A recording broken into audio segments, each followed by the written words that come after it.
کیا واقعی قرآن نے دوسروں کے خداؤں کو برا کہنے سے منع کیا ہے؟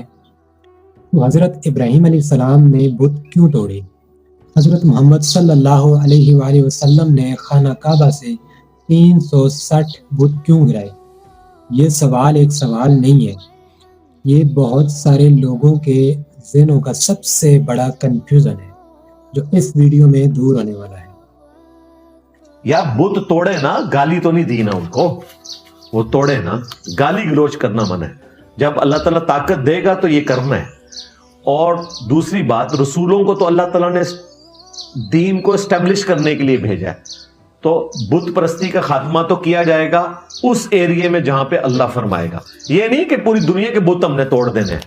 سرزمین عرب میں بت پرستی نہیں ہونی چاہیے، باقی ہندوؤں کو رائٹ ہے دوسرے ملکوں میں رہے، کوئی مسئلہ نہیں ہے۔